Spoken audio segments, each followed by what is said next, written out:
Hello everyone. आज हम लोग कैलकाटा यूनिवर्सिटी के सेकंड सेमेस्टर के पेपर CC3 जो कि हिंदी ऑनर्स का पेपर है उसके क्वेश्चंस आंसर्स यानी जो शॉर्ट क्वेश्चन आंसर है वो देखेंगे। ये दो मार्क्स वाला क्वेश्चन होता है जो 10 क्वेश्चन आएगा। फर्स्ट क्वेश्चन है जयसी की प्रमुख रचनाओं का नाम लिखिए। तो जयसी की दो प्रमुख रचनाओं का नाम है पद्मावत, अखरावट, आखिरी कलाम। आपको जो आसान लगे आप वो लिख सकते हैं। दूसरा क्वेश्चन है विद्यापति की दो प्रमुख रचनाओं के नाम लिखना है। तो विद्यापति की दो प्रमुख रचनाओं के नाम है कीर्तिलता और कीर्ति पताका। तीसरा क्वेश्चन है कबीर के गुरु का नाम लिखते हुए उनकी वाणी के संग्रह का नाम लिखिए।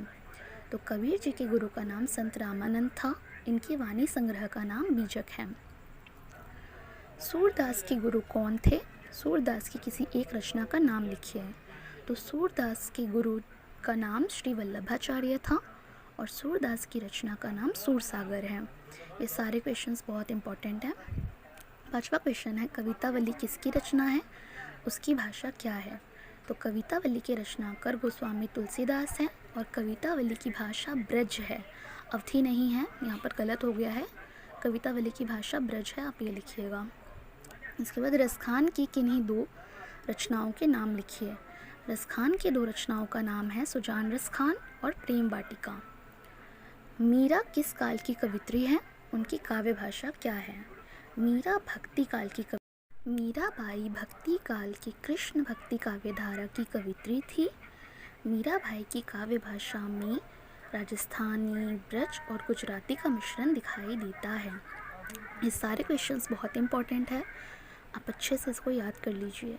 जिनका एग्ज़ाम 2023 में है, जिनका सेकंड सेमेस्टर है, उनके लिए बहुत इंपॉर्टेंट है। आठवां क्वेश्चन है बिहारी किस काल के कवि हैं, उनकी किसी एक रचना का नाम लिखिए। तो बिहारी रीति काल के रीति सिद्ध काव्य धारा के प्रसिद्ध कवि हैं।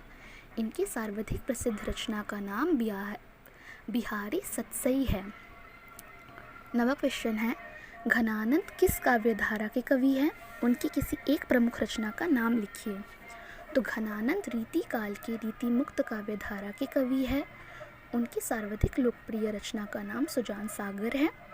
सुजान हित भी है, आपको जो आसान लगे आप वो लिख सकते हैं। लास्ट क्वेश्चन है रहीम का पूरा नाम लिखिए, उनके किसी एक ग्रंथ का नाम लिखिए। तो रहीम का पूरा नाम अब्दुल रहीम खान खाना था। उनके एक ग्रंथ का नाम रहीम दोहावली है।